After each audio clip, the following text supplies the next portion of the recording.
You're listening to Mind Your Trucking Business on TNCRadio.live, where James Rogers, Jamie Irvine, and Tom Kelly provide owner-operators of commercial trucks with expert advice about starting, operating, and growing a professional trucking fleet. It's time to mind your trucking business.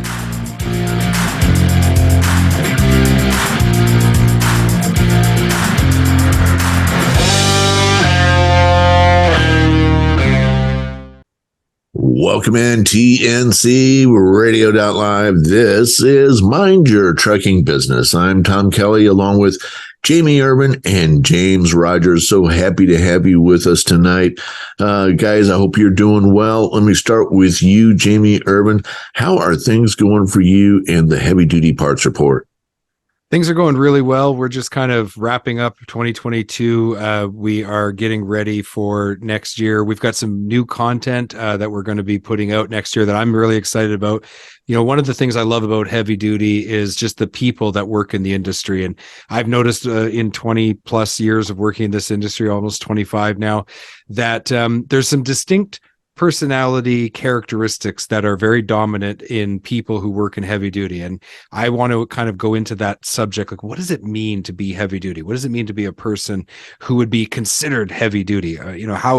What makes them strong, resilient, that kind of thing. So we're going to explore that. It's a little bit of a departure from just talking about parts, but I think the people in the industry are just as important or more important than the parts themselves. So that's exciting, and we're really looking forward to digging into that subject and seeing what the response of our audience is. Fantastic. That sounds very interesting. Looking forward to that. James Rogers, how are you?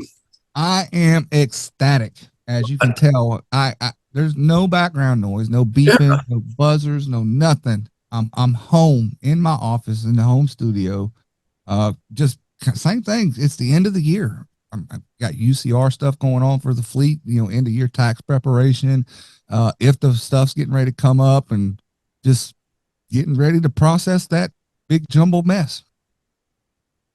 Well, that's good. It's good to have you in a place where you're able to hear us. We're able to hear you well, and not that we usually can't, but I know it's easier when we're sitting here talking for you to be able to keep your focus on us, and instead of having to navigate the crazy drivers that are out there. Oh, you're telling the truth. Yeah. Hey, speaking of crazy, this is crazy. A headline: Get U.S. gas prices plunge below the average price of gas back before where it was before Russia invaded Ukraine. Wow. And I can see it. We're now below that. So the question that I want to kind of throw out there is this real? Is this real? Well, why is this happening? And what are the pundits saying?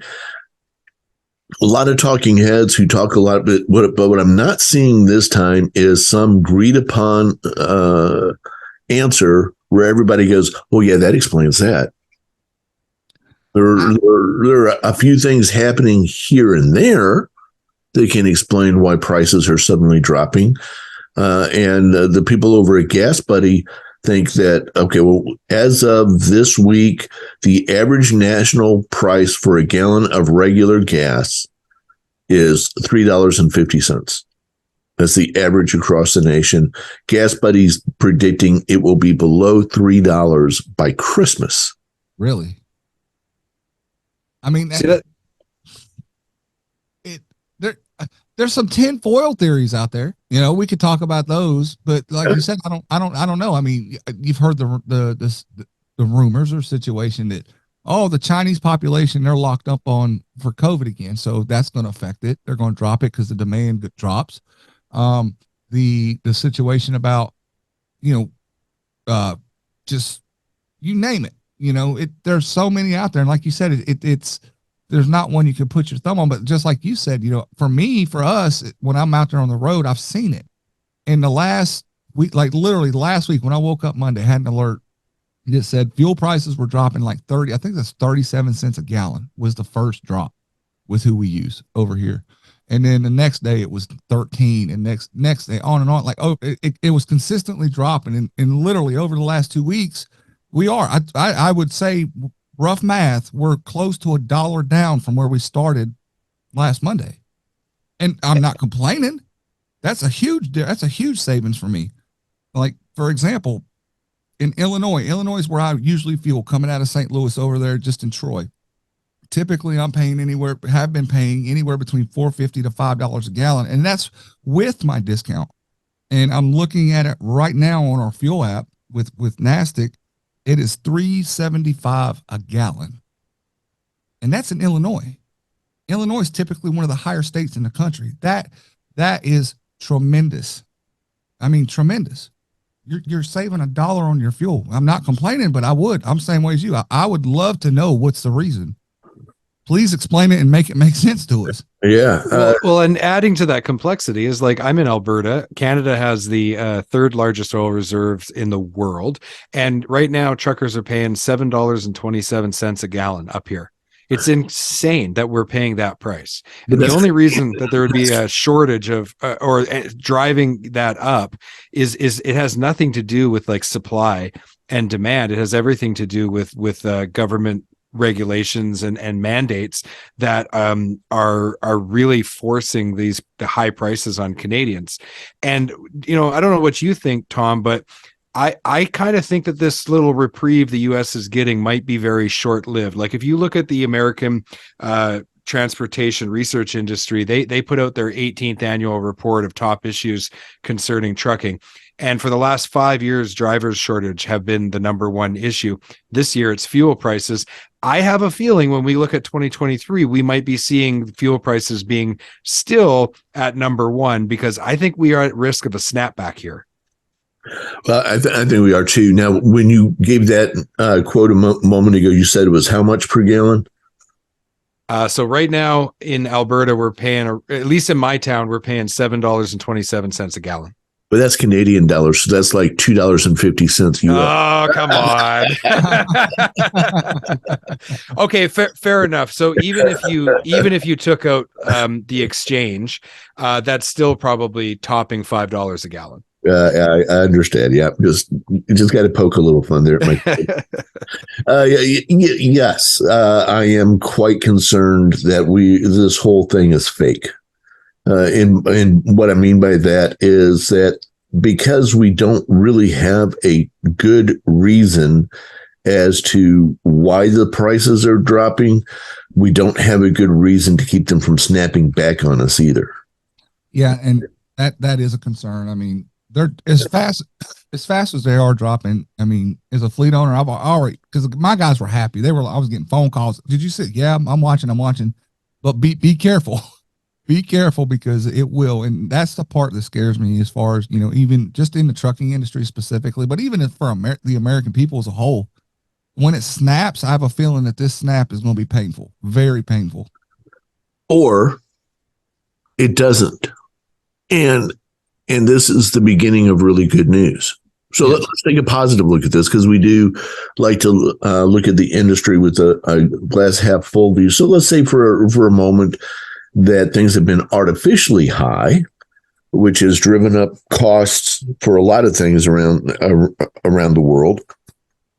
If the prices have been artificially high for a while, and now they're kind of coming back down to where they could be and should be, wouldn't that possibly be good news that 2023 is going to be a much better year, because our leading indicator of what inflation's looking like is now much lower than it was before. And now we can spend money on other things. So if the average family has to, say, spend $80 a week filling up with gas, and now they only have to spend $50 a week filling up with gas, it gives them an extra $30 a week, which now goes back to other things, and our buying power overall goes up. But if our buying power goes up, doesn't then demand for shipping go up, and then doesn't demand for fuel go up? That again depends on why the fuel was high to start with. Right. Yeah. I mean, when you say it that way, I could see the definite upside to it. Cause it could show a sign of, okay, is the economy coming out of the recession early? Is it recovering quicker than expected? Or, okay, was it artificially done? We worked our way through it. Boom. Now we're going to stabilize. But kind of like what Jamie brought up there, the other side of that coin is what effect is that going to have on everything else? Because, diesel drops. Okay. People got more money. Then they're going to go spend it on retail or whatever first quarter of the year. There's, increased demand on shipping, which is going to put a further increased demand on diesel again. And is that the snapback cycle? Is that the cycle that gets started? Well, and then like economists are looking at holiday sales right now, right? And they're saying, look, in 2021, it was a 14% increase. They're only seeing maybe a 6 to 8% increase this year. So it's not at the breakneck speed of last year, but it does indicate that consumer spending is still pretty confident, because that's a solid increase. Yeah, it is. And that's very interesting that it's working that way. We weren't expecting that. Okay, if you would have asked most economists at Halloween, what do you think we're going to be? They would have said significantly less than. Well, it wouldn't have been growing for sure. It would have been negative, and perhaps significantly negative. And instead, still growing, just not at the same rate as it was last year at this time. Does the drop in the price of gas make up that difference? I don't know, but it's very interesting to consider that. A lot of other things have gone on that impacts things. OPEC has been a wild card, doing kind of whatever they want with no real influence from the West at this time. They don't care what we have to say or what we're doing.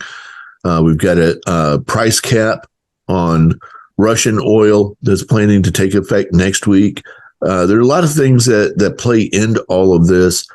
And what I'm not hearing that I'm interested in finding out is where does all this go? What is this leading to? Because we don't have a set of indicators that say, and all of this means 2023 will be great, or all of this means 2023 will be awful. I see people on both sides making predictions, and none of them make a lot of sense to me.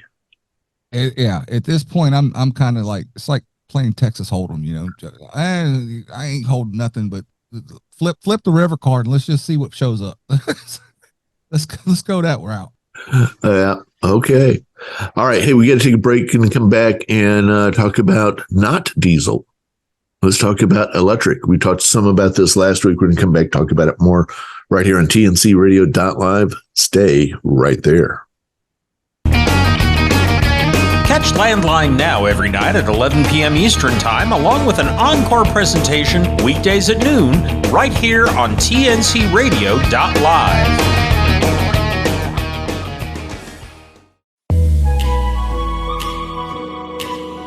Hi, I'm Dr. Christopher Cortman, and now for the Mental Health Minute.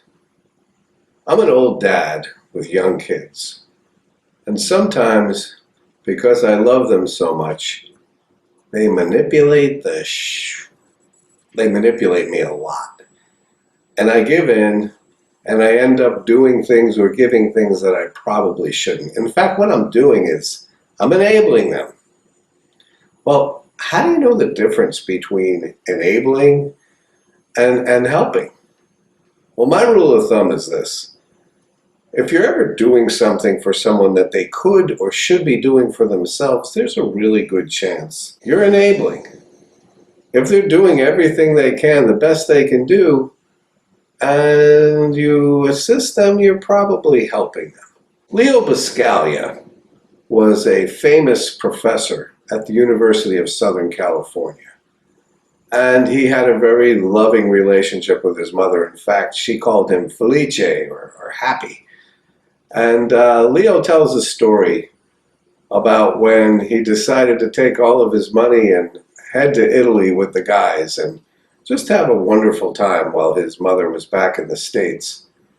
And at some point, predictably, he ran out of money. And back in the day, there was no internet, and he was looking for the cheapest way to send a message back home to get his mother's assistance. And so he used a telegram. And a telegram charges you by the letter, so he wanted his message to be brief. And so he wrote, "Mom, starving, Leo." And his mother took 24 hours to think this over because she loved Leo. And finally she wrote him back and she said, "Felice, starve, Mom." She didn't want her son to starve. She wanted him to finally learn to be a grown-up. So she finally pulled the plug on that.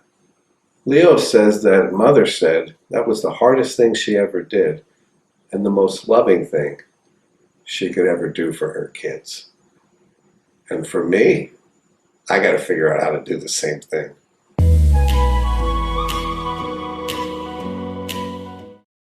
Be sure to listen to Building Strong Minds with Dr. Chris, Mondays at 7 p.m. Eastern, 6 p.m. Central, right here on tncradio.live. Welcome back to Mind Your Trucking Business on tncradio.live.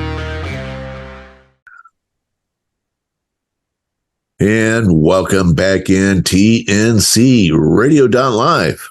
Happy to have you with us. This is Mind Your Trucking Business. I'm Tom. He's James. He's Jamie. And here talking to you about all things in the world of the trucking industry and giving you information and news that you can use and opinion about what's going on out there so that you can be more successful in running your transportation and trucking business. Guys, a lot has been made and will be made around the idea of electric vehicles. And last week we started a conversation on what we see as some of the impediments to the success of the electric vehicle industry. Spent a lot of time last week talking about taxes. How do we continue to operate the way we have been operating, at least in the States, if there is a sudden shutoff of this a very important tax revenue that states use to build, repair, and keep up with the infrastructure in each state, with the caveat that we totally realize that many states have robbed from that fund from a long time anyway, and that's why we have some of the issues that we have. But that losing that income would definitely put a crimp on the style of a lot of states, and so they have to make up for that. I noticed earlier this week that Connecticut is now going up to $300 an EV per year just to have one. Like an annual tax? An annual tax. And what's the benefit of having the electric vehicle? Because it's good for the environment. Yeah. So, yeah, you got to pay $300. The next highest, several states are at $100. I think the lowest was Colorado at $25. So 31 states now have enacted a surcharge to help cover the drop in fuel prices, in fuel tax income that they lose by not having as many people buying gasoline or diesel. Very interesting, isn't it? So that moves us on to, and we've got a whole list of these. Like I said, I've got 10 things here. Next one, let's talk about the resources that it takes to build an electric car and their availability in throughout the world. And I refer you to the American Transportation Research Institute, the ATRI. They have just recently, I think it's in the last couple of days, published a paper on all of this, and are talking about the infrastructure challenges for the U.S. electric vehicle fleet. And they take this from just a couple of different angles, but one of them is the whole idea of the raw materials required to build truck batteries.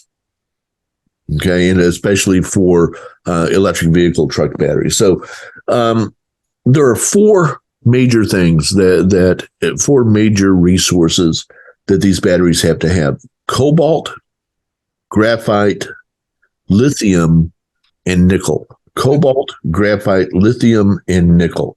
That's not the only thing that makes up the batteries, but you can't have a lithium-based battery right now without those 4 resources.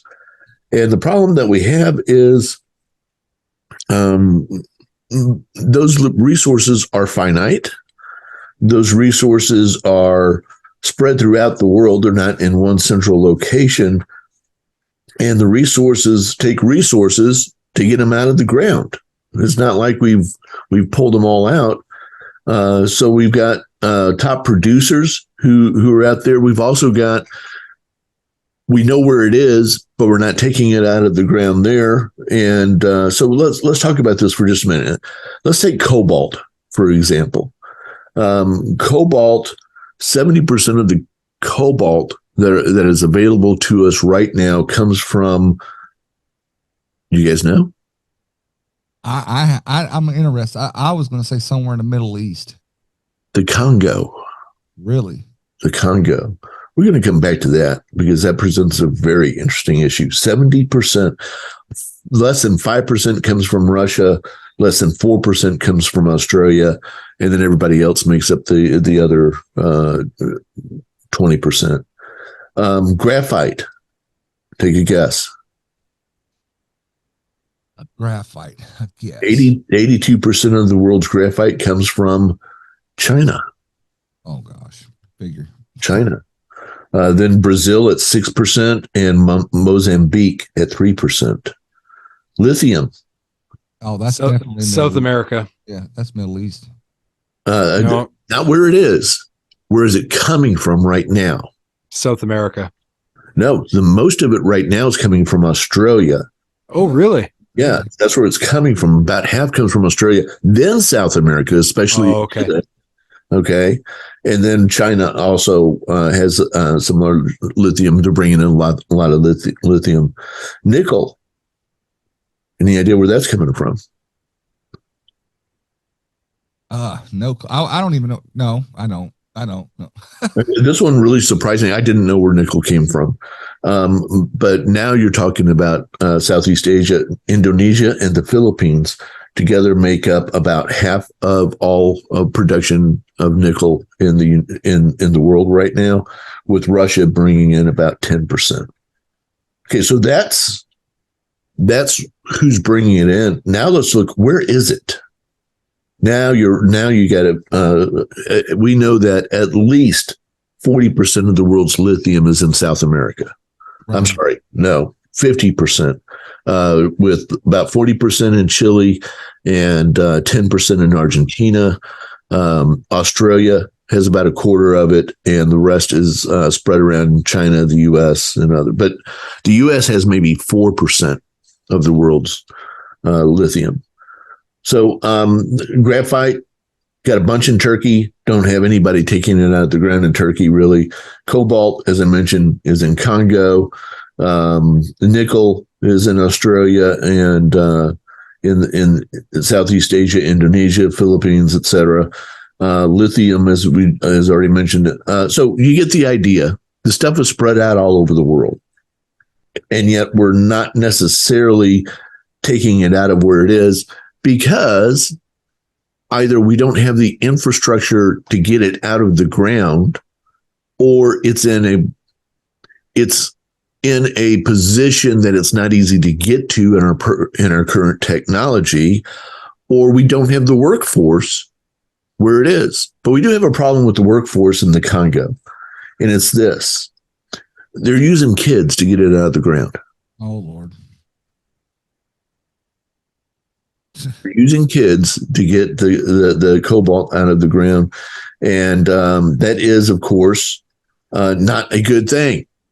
So we have human trafficking issues going on and essentially slavery going on to get the resources out of the ground. So if you take a step back and say, what is it that's keeping us from building some of these batteries? It's making sure that we have the resources to build them. And then you got to ask the question, where are the resources coming from? Right. Well, it also brings up the first question that went in my head as soon as you said that was, it goes back to what Jamie was discussing, and you were discussing our last episode was about they're trying to come up with laws, or I forget the term you used, but where the country does business with countries that are in our moral scope. Yes. So we're talking about friendshoring, right? Yeah. So really, child labor? I mean, it don't make no sense. Yeah. So that's a pretty big issue. Yeah. So I'm not saying that these are the only places where you can get it. We do have a cobalt mine in Idaho. And once it gets fully operational, just opened up, just got going.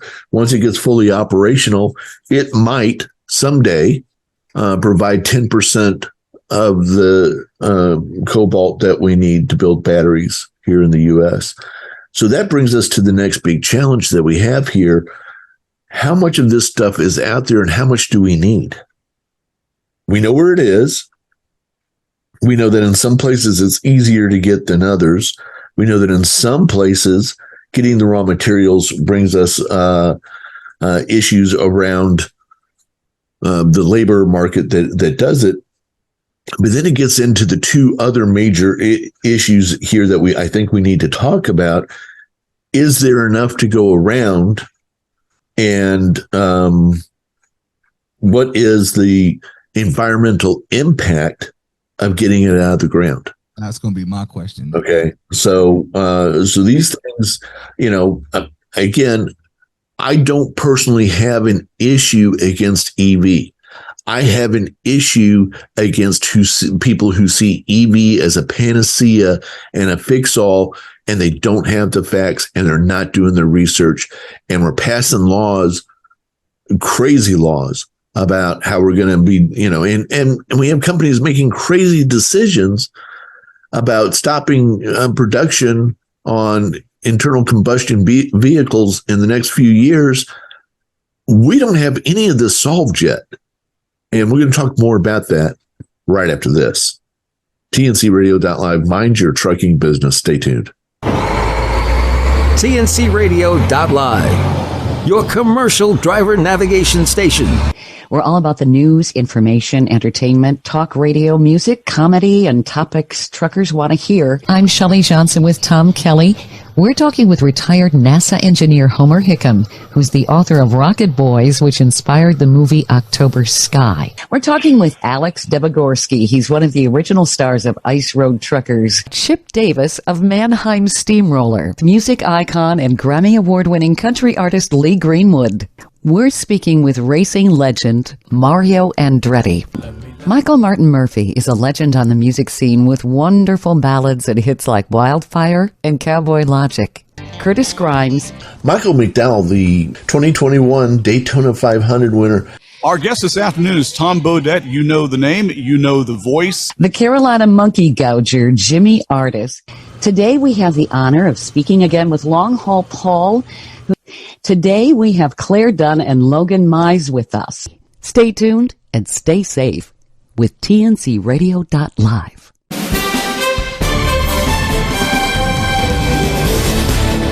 There are many different job boards for truckers. Why use the job board on thetrucker.com? There's several reasons. Thetrucker.com's objective is to help professional truck drivers find quality truck driving jobs and to help trucking companies find quality truck drivers. Thetrucker.com has the most comprehensive listing of truck driving jobs and job resources, and new and existing job listings are updated regularly. Thetrucker.com's job search function is easy to use and allows job seekers to search for jobs by driver type, trailer type, route type, location, company, endorsement, and experience requirements. Our proprietary application processing system, or APS, uses a sophisticated algorithm to match and automatically send qualified driver applications to the trucking company in real time. So your job application is efficiently processed and submitted to the trucking company immediately after the APS matches your qualifications to the job requirements. When it's time to consider making a change, you can find the right resources at thetrucker.com.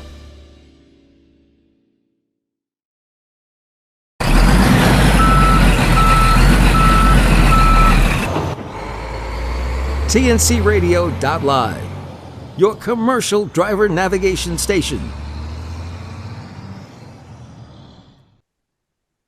And welcome back in TNC Radio.live. Mind your trucking business. I'm Tom. He's James. He's Jamie.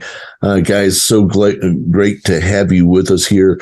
So we're talking about the whole issue of what does it take to actually build a lithium battery. Now, understand, technology changes. I expect technology to change. I expect to need less resources. I expect to have smaller batteries that can do more. I expect that we'll find other ways to build batteries. And there's a lot of companies that are looking at non-lithium based batteries that will work. But the problem is we're not there yet. Okay. Nobody has cracked the nut. One of my sons came to me when he was 14, 15 years old and said, what would it take for me to be a billionaire? And I said, solve the battery crisis of the world. Figure out how to solve the battery crisis of the world, and I promise you'll be the richest man in the world. Okay? Because this is the solution we have right now, and we don't have a better solution yet. I think we will. 100 years from now, we probably won't even need lithium. But what are we doing instead? I don't know. We don't know yet. But this is what we have for now. So let's talk about continuing, that we're still stuck in having to use lithium batteries. What does it take to get this out of the ground? A lot of energy. A lot of energy. Okay.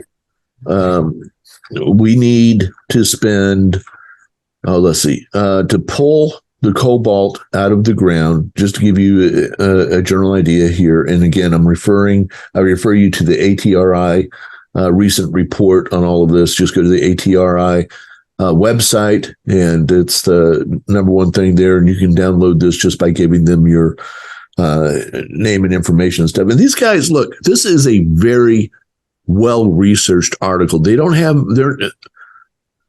not picking a side. They're just telling you what the facts are. Okay. We can right now. Okay. The tons of material needed to replace all U.S. vehicles. Okay. Right now, we're getting about 187,000 tons of cobalt out of the ground, about 1 million tons of graphite out of the ground, about 110,000 of lithium, and about 2 million tons of nickel out of the ground. That's what we can do right now. What do you think it would take to change America to EV and run EV? What do you think we would need? Man, I don't know, like a factor of 10 exactly on those numbers at least. At least instead of 187,000, we would need 5 million tons. Oh man. Okay. Oh. Instead of graphite, instead of 1 million, we would need 29 million. Instead of 110,000 tons that we're pulling out of the ground right now, we would need 3.8 million tons. Instead of nickel at 2.9, we would need 18.8. Now, is that a perpetual number, or is that just like a stockpile? That is, we're getting rid of all the internal combustion vehicles in the U.S. and replacing them with electric vehicles. That's just for the batteries, though. That's just for the batteries. And that's just one set of batteries. This is not ongoing.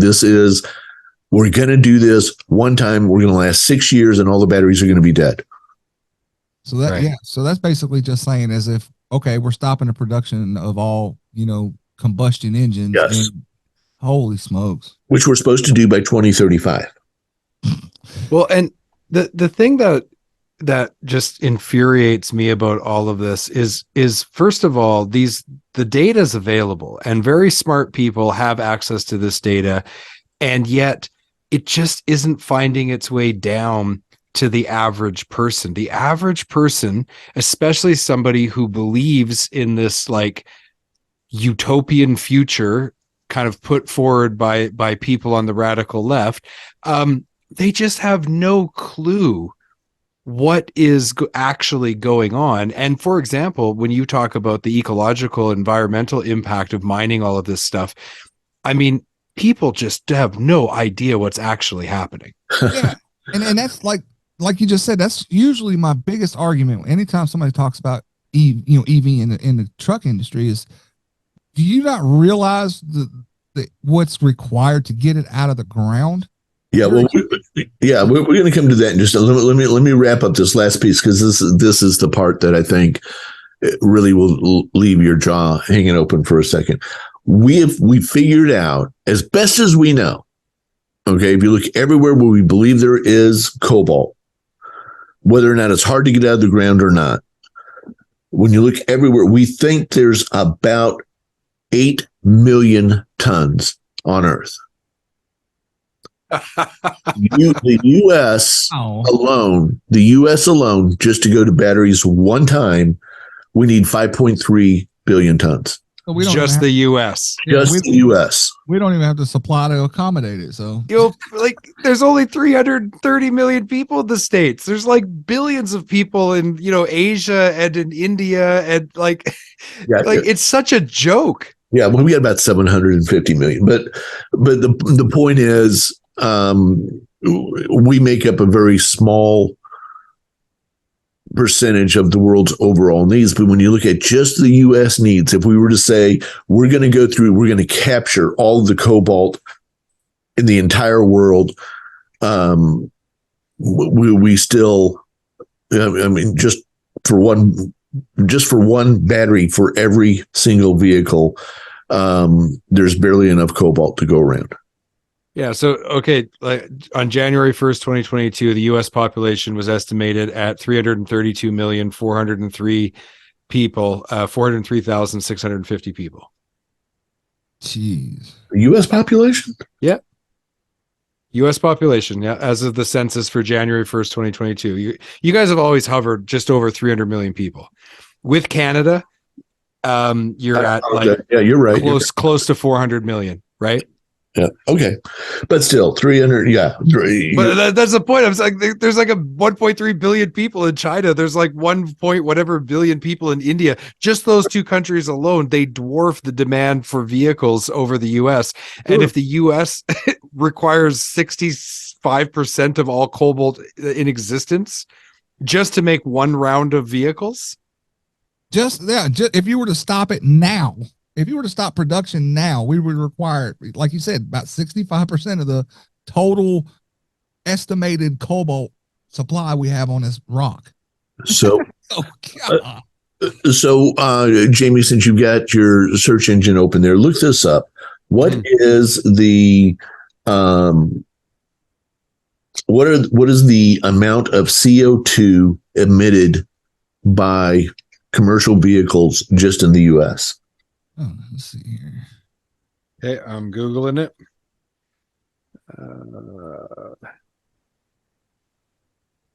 So medium and heavy duty trucks in the United States emit 422.8 million metric tons of CO2 in 2020. Okay, stop right there. Okay. What would it take to get the resources out that we've just been talking about just to cover the U.S.? You said how much? So commercial trucks emit 422.8 million metric tons a year. That was as of 2020. To get it all out of the ground would take 476 million metric tons just for the CO2 emissions. Just for 6 years, because like you said, those batteries only last about that long. Right. Make it make sense. Okay. So in other words, it would take an entire year.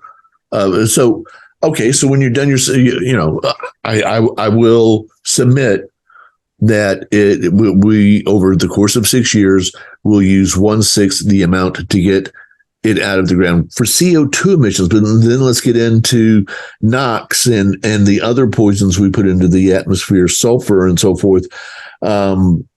It doesn't pay. But here's the thing. Okay, so yeah, give the devil the due. Sure, like it's 2.5 million metric cubic tons of CO2 over a 5-year period emitted by ICE engines in the US. But if the cobalt is exhausted with that first round of mining, in 6 years, we got to go back to making ICE engines because there's no other choice. Exactly. It, Okay, so you see, we have a fundamental issue. We're going to go to our next break. When we come back, I want to go back again because I don't think we can just bury our heads in the sand about those are the math issues that we have just getting it out of the ground.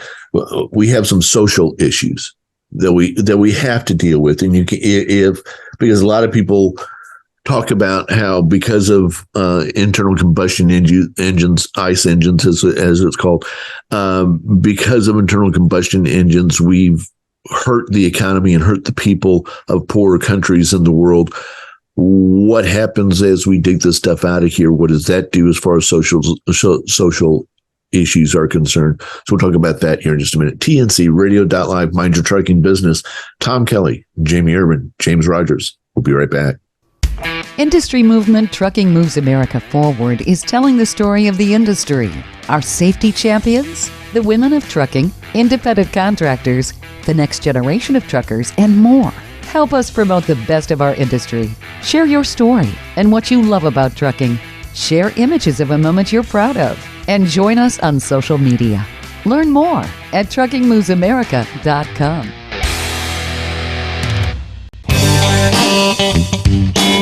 Be sure to catch the Truckers Network radio show with your host, Shelley Johnson, weekdays at 3 p.m. Central, 4 p.m. Eastern, right here on TNCradio.live.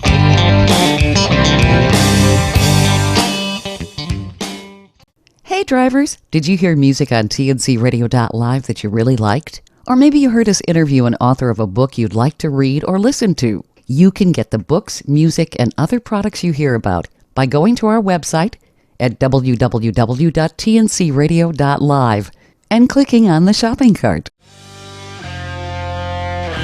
Welcome back to Mind Your Trucking Business on TNCradio.live.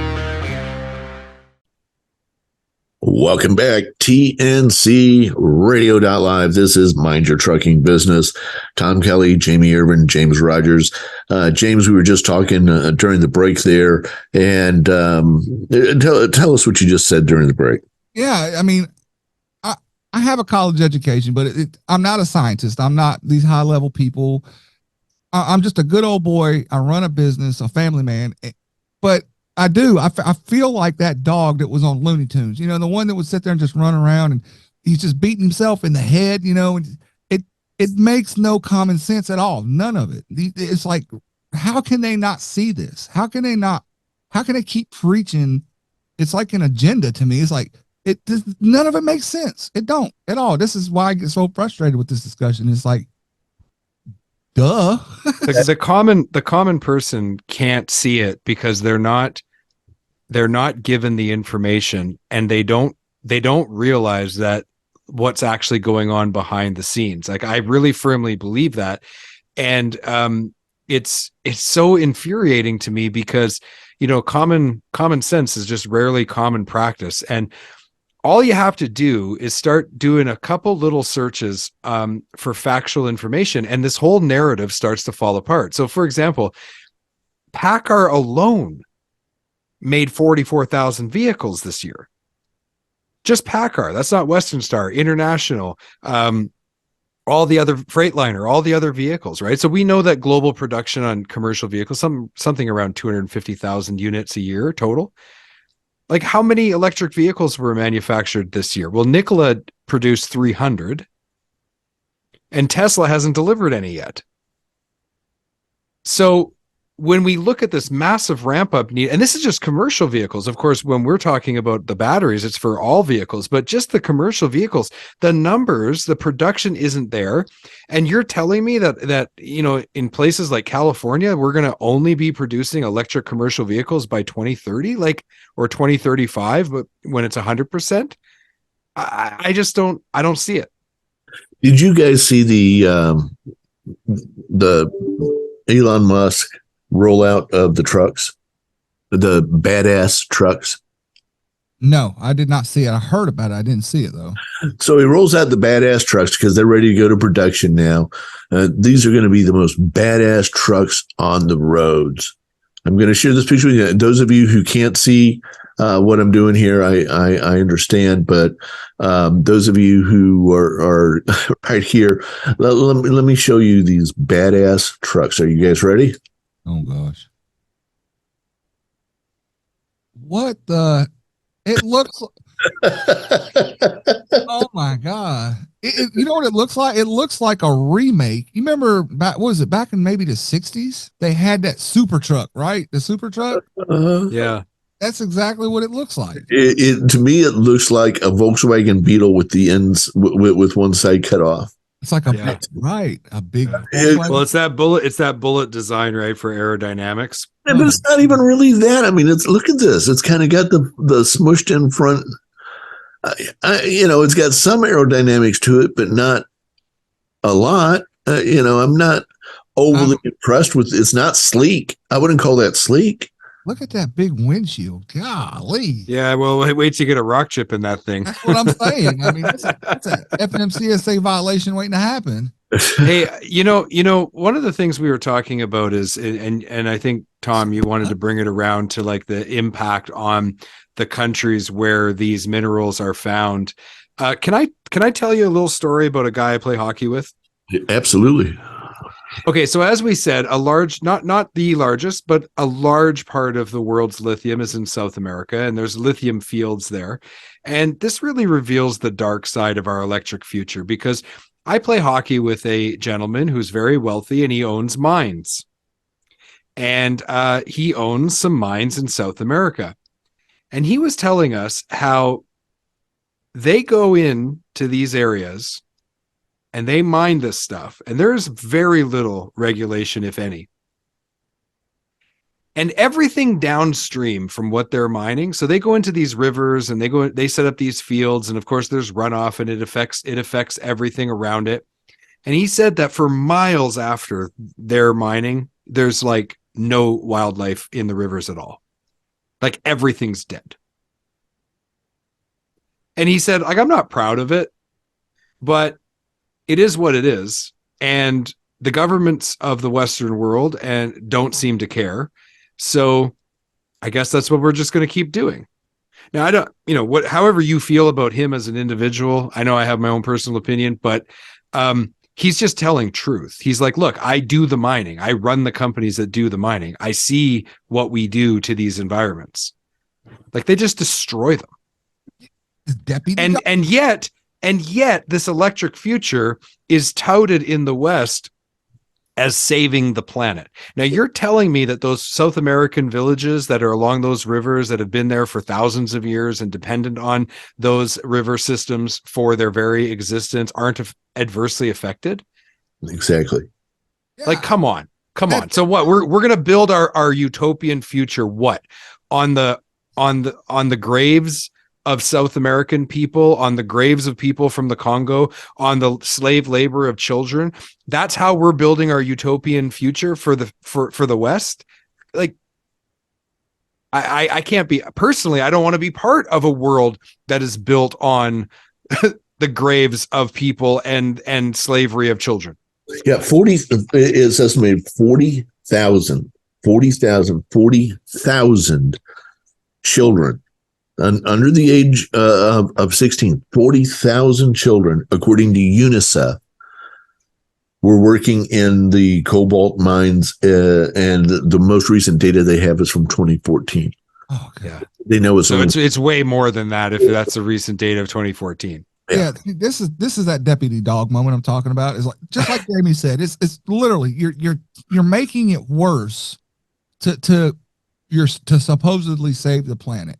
It's kind of like the same argument you have with people when you go to haul meat and you go to pick it up. Oh, you're killing. Yeah, but you're tearing up the ground and you're killing snakes and moles with wanting to plant fields forever. And it's like, it makes no common sense. And then of course, now I just learned about the child labor, and yeah, like Jamie said, I don't want to be no part of that. Yeah, Well- so I think it's going to be Oh. funny because in maybe in 50 or 100 years, the university students are going to be tearing down and condemning what Generation Z today is doing. Right? They're going to look back and go, "You bastards! How could you possibly have gone ahead with this, knowing full well what was happening?"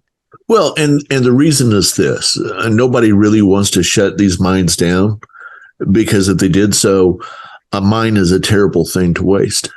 Oh, man. I see what you did there. I'm Yeah. sorry, I could not resist, guys. We'll close it out here, and I think we beat on this one pretty good. We still have. Remember, this is one of 10 issues. Just 10. Yeah. So last week was taxes. How are we going to pay for this? Pay for, and how do we manage how we're going to do taxes? Now, remember earlier today, I said Connecticut's up to $300, Colorado's at 25, 31 states are doing it. If you remember last week, part of what I was saying too is, how do you do this if each state is different?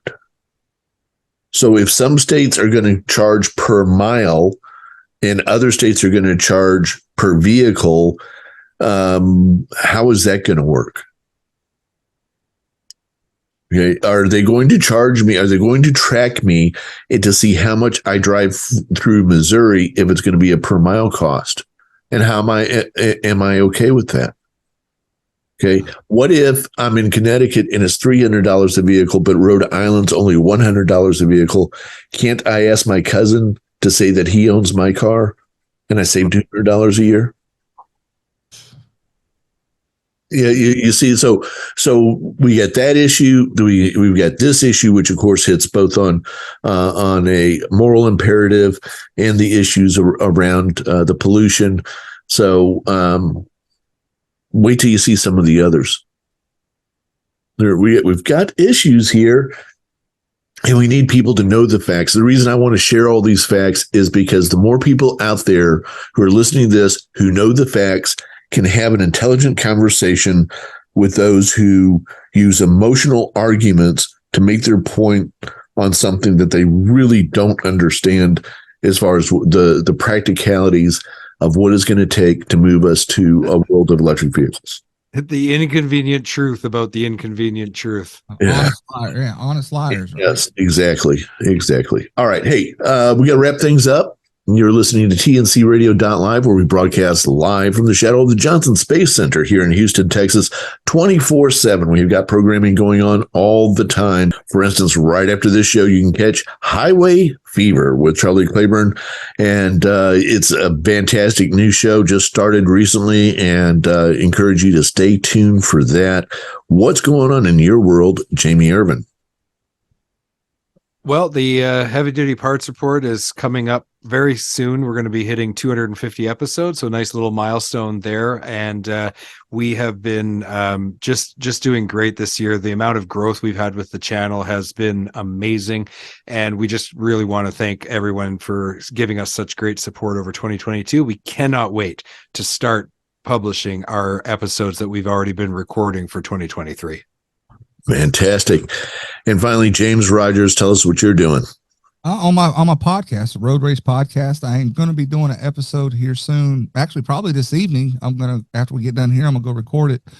Talking about, as a small fleet owner, what drove me to make a switch to what we call pivot, where I started adding different types of capacity to my fleet, even though the market necessarily didn't dictate it as far as equipment prices. And then, of course, we got a new kind of segment that's probably going to be coming up. I've had a couple outcries to give fleet owner opinions or thoughts when I'm on the road, how I'm able to do that, because that seems to be a big quandary with some people of how I'm still running a fleet, but I operate one of the trucks, about 75% of the time. Very good. So good stuff. Really appreciate everybody listening in today. Guys, I appreciate you. And we'll be back next week, same time, same channel, right here. TNCRadio.live. Mind your trucking business. Do you have the TNCRadio.live app? It's free and easy to download. Just go to app.tncradio.live, Google Play, or the App Store. Get access to live streaming radio developed by drivers for drivers. Download the tncradio.live app today.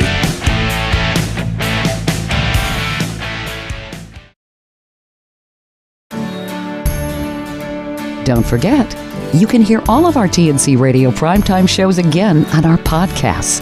Just go to tncradio.live/podcasts or search for tncradio.live wherever you listen to podcasts.